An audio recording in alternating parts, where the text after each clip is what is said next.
حرص کرنا، ہوس کرنا، مال کے پیچھے بھاگنا. لوگ تعلیم حاصل کرتے ہیں تو مال کمانے کے لیے، ہنر سیکھتے ہیں تو مال کمانے کے لیے، کسی استاد کے پاس جاتے ہیں تو مال کمانے کا طریقہ سیکھنے کے لیے، کسی سے یارانہ لگاتے ہیں تو کہتے ہیں ذرا دیکھو تو صحیح آگے کیسے گیا ہے. جب مطمع نظر ہی مال ہو، جب توجہ ہی ساری مال کی طرف ہو، جب دولت ہی ہر چیز کا لوگ ما حاصل سمجھ لیں اور مقصود اور مدعائی دولت کو بنا لیں، تو پھر انسانوں میں کمزوریاں پیدا ہوتی ہیں، روحانی قوتیں ختم ہوتی ہیں، پھر انسانوں کے اندر شوق، ذوق اور وہ ساری چیزیں کمزور پڑتی ہیں. میرے نبی کریم، پھر پڑھیے، خوش ہو کے پڑھیے، نبی کریم صلی اللہ تعالیٰ علیہ وآلہ وسلم نے نا ہمیں یہ سکھایا ہے، بتلایا ہے کہ قناعت کرو، تھوڑے پر راضی رہنا سیکھو.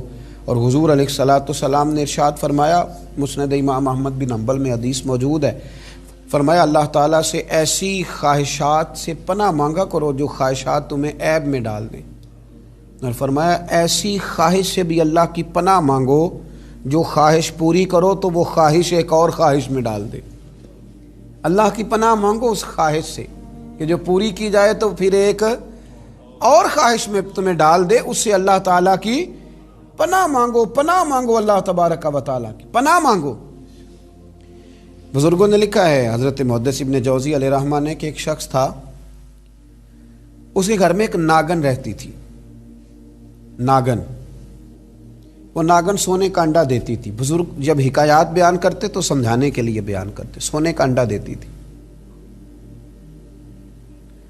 اس ناگن نے اس طرح کیا کہ ایک دن اس کے گھوڑے کو ڈس لیا، گھوڑا مر گیا. گھر والوں نے شکایت کری کہ اس کو مار دینا چاہیے، گھوڑا آج اس کے ڈسنے سے مر گیا، یہ ناگن ہے، سونے کا انڈا تو دے گی لیکن ڈسے گی بھی ضرور، یہ ناگن ہے، انڈا سونے کا دے گی پر ڈسنا اس کی فطرت ہے، یہ ڈسے گی بھی. اس نے کہا بھی کوئی بات نہیں، سونے کے انڈے سے کئی گھوڑے آ جاتے ہیں، مر گیا تو کیا ہوا. کچھ دنوں کے بعد اس ناگن نے کتے کو ڈسا، کتا بھی مر گیا.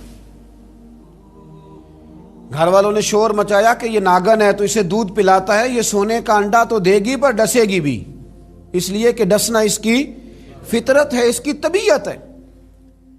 اس نے کہا کوئی بات نہیں، سونے کے انڈے سے کئی کتے خریدے جا سکتے ہیں. کچھ دنوں کے بعد اس نے پڑوسیوں کے کچھ جانوروں کو بھی ڈسا. لیکن جب انسان کی آنکھوں کے سامنے سونے کے انڈے کی اینک لگی ہوتی ہے نا، پھر کتنے لوگ ڈسے جا رہے ہیں اس کی پرواہ نہیں ہوتی. جب سونے کے انڈوں کی اینک لگ جاتی ہے پھر کتنے غریبوں کی کٹیا جلتی ہے پر اس کی پرواہ نہیں ہوتی. جب سونے کے انڈوں کی اینک لگ جاتی ہے پھر کتنے رشتے ٹوٹتے ہیں، لوگ پرواہ نہیں کرتے. سونے کے انڈے کی اینک لگی ہوئی تھی. پھر ایک وقت ایسا بھی آیا کہ اس شخص کا ایک ہی جوان بیٹا تھا، ایک ہی بیٹا، جس کی طرف دیکھ دیکھ کے ماں باپ جیتے تھے، جو ان کی آرزوؤں کی امیدوں کا مسکن تھا، جو ان کی آنکھوں کی ٹھنڈک تھا، روشنی تھا.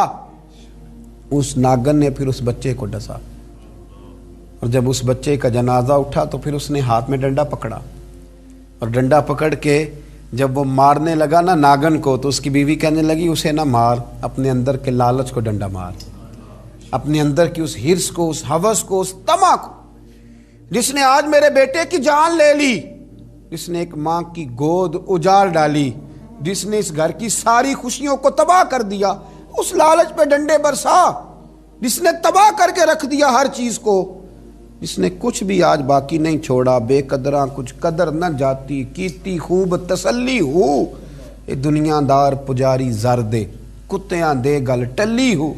میرے نبی کریم علیہ السلام نے فرمایا دنیا کا مال مردار ہے اور طلب کرنے والے کتے. مردار مال کو طلب کر رہے. بیٹے کا جنازہ اٹھ گیا، اب کیا فائدہ ہوا؟ آج روحوں کے جنازے اٹھ رہے ہیں، آج دلوں کے جنازے اٹھ رہے ہیں. آج تن کے اجلے لوگوں کے من کے اندر کچھ بھی موجود نہیں، مردہ روحیں، مردہ دل، مردہ خیالات. ہر چیز مائنس کر کے جو چیز پیچھے بچی ہے وہ صرف دولت ہے. ہر چیز مائنس کر کے ہمارے پاس جو پیچھے بچی ہیں وہ جائیدادیں ہیں. ہر چیز مائنس کر کے جو ہم نے بچایا ہے وہ دنیا کا مال ہے. باقی ہر چیز تباہ ہو گئی۔ بھائی کے ساتھ جھگڑا چل گیا ہے، چونکہ ایک 4 مرلے کے پلاٹ کا معاملہ تھا۔ والد کے ساتھ تنازع چل گیا ہے، چونکہ اس نے ہمیں حصہ کم دیا تھا۔ اماں کے ساتھ جھگڑا ہے، کیونکہ وہ بڑے بھائی کی جائیداد زیادہ دینے کے حق میں ہے۔ ہمارا اپنے دوستوں یاروں کے ساتھ جو رشتہ ہے وہ لالچ کا ہے۔ ہم نے ہر جگہ حرص کا بازار گرم کیا ہے، طمع، لالچ، یہ ساری چیزیں اس تیزی کے ساتھ لوگوں نے اوڑھی ہیں کہ ہر طرف دولت کا بازار گرم ہے۔ یہ جو سڑک پہ جا رہے ہیں، کچھ پیسے لینے جا رہے ہیں، کچھ لے کر کے واپس آ رہے ہیں، کچھ مزدوری کرنے جا رہے ہیں، کچھ مزدوری ڈھونڈنے جا رہے ہیں۔ دولت ہی دولت کا ہر طرف انبار لگ گیا ہے۔ یوں محسوس ہوتا ہے کہ جیسے اب جو کسی سے سلام لیتا ہے تو وہ بھی پہلے سوچتا ہے کہ مجھے میسر کیا آئے گا۔ حضرت موسیٰ کلیم اللہ علی نبینا علیہ الصلاۃ والسلام، حضرت موسیٰ کلیم اللہ علیہ الصلاۃ والسلام کے زمانے میں ایک شخص تھا جو مستجاب الدعوات تھا۔ قوم جبارین کے پاس رہنے والا وہ شخص بلعم بن باورا اس کا نام تھا، مستجاب الدعوات تھا۔ اللہ نے اسے یہ درجہ عطا کیا تھا کہ جو دعا کرتا تھا رب اس کی قبول فرما لیتا تھا، اس کی دعائیں مقبول ہوتی تھی۔ اتنا اللہ کریم نے اسے نوازا تھا۔ جب حضرت موسیٰ علیہ السلام بنی اسرائیل کو لے کر اس قوم کی طرف گئے نا جہاد کرنے کے لیے، تو بلعم بن باورا پہاڑ پر عبادت کرتا تھا۔ بہت سارے لوگ اس کے عقیدت مند تھے، بہت سارے لوگ اس سے محبت کرتے تھے، بہت ساری جگہوں پہ وہ چاہا جاتا تھا۔ جب اس کی طرف حضرت موسیٰ اس قوم کی طرف حملہ کرنے کے لیے جا رہے تھے تو لوگوں نے اس سے کہا کہ تو اس طرح کر کے دعا کر کہ حضرت موسیٰ کی قوم رستے میں ہی تباہ ہو جائے معاذ اللہ، کیونکہ تیری دعائیں قبول ہوتی ہیں، تو یہ دعا کر کہ رستے میں ہی وہ سب لوگ ختم ہو جائیں۔ اس نے کہا کیا بیوقوفی کرتے ہو، اللہ کے نبی کے بارے میں دعا کر دوں، پیغمبر خدا کے بارے میں، حضرت موسیٰ کلیم کے بارے میں کیا بیوقوفی کرتے ہو؟ لوگوں نے مجبور کیا، اسے مجبور کیا، لیکن اس نے کہا نہیں میں نہیں یہ کام کرتا۔ لوگوں نے دلائل دیے، بالآخر کچھ لوگوں نے کہا کہ آپ استخارہ کر لیں، اگر تو آپ کی سمجھ میں یہ بات آئی تو آپ آگے لے جائیے گا، نہ آئی تو نہ لے جائیے گا۔ بلعم بن باورا نے استخارہ بھی کیا، استخارے میں بھی اسے حکم ہوا کہ تم نے بد دعا نہیں کرنی، تم نے حضرت موسیٰ کی قوم کے بارے میں دعائے ضرر نہیں کرنی۔ اب جب اس نے صاف ستھرا انکار کیا نا کہ بھئی میں دعا نہیں کروں گا اللہ کے پیغمبر کے بارے میں، نہ ان کی قوم کے بارے میں، تو لوگوں نے وہی حربہ استعمال کیا جو لوگ استعمال کرتے ہیں۔ ڈھیروں تحفے لے کے آ گئے، دولت لے کے آ گئے۔ اللہ تبارک و تعالیٰ جب دین کے نام پہ لوگوں کو عزت دیتا ہے تو پھر لوگ اس کو استعمال کر کے دنیا اکٹھی کرنی شروع کر دیں، پھر لوگ اپنا بڑا نقصان کرتے ہیں، پھر اپنی روحانیت کا، اپنی تاثیر کا لوگ بڑا نقصان کرتے ہیں، پھر لفظوں کے ہیر پھیر سے دولت کمانا چاہتے ہیں۔ لیکن یاد رکھیں لفظ تاثیر سے بنتے ہیں، تلفظ سے نہیں۔ لفظ تاثیر سے بنتے ہیں، تلفظ سے نہیں۔ اہل دل آج بھی ہیں اہل زباں سے آگے، اہل دل آج بھی ہیں اہل زباں سے آگے۔ پھر لوگ سودے کرنے لگتے ہیں اپنے الفاظ کے، حروف کے۔ بہت سارے جب تحائف ملے، قائل کیے تو آمادہ ہو گیا، دولت جو سامنے آئی لالچ کر گیا۔ اس کو قرآن حکیم نے بیان کیا ہے، اس واقعے کی طرف قرآن پاک نے اشارہ فرمایا۔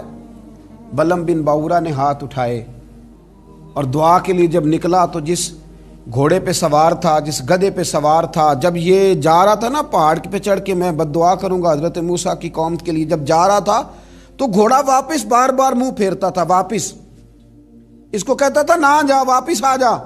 یہ اس کو مارتا تھا، پہاڑ کی جان میں لے جاتا تھا۔ اللہ اکبر۔ یہ بار بار مارنے لگا تو گھوڑے نے، اس کی سواری کے جانور نے دعا شروع کر دی۔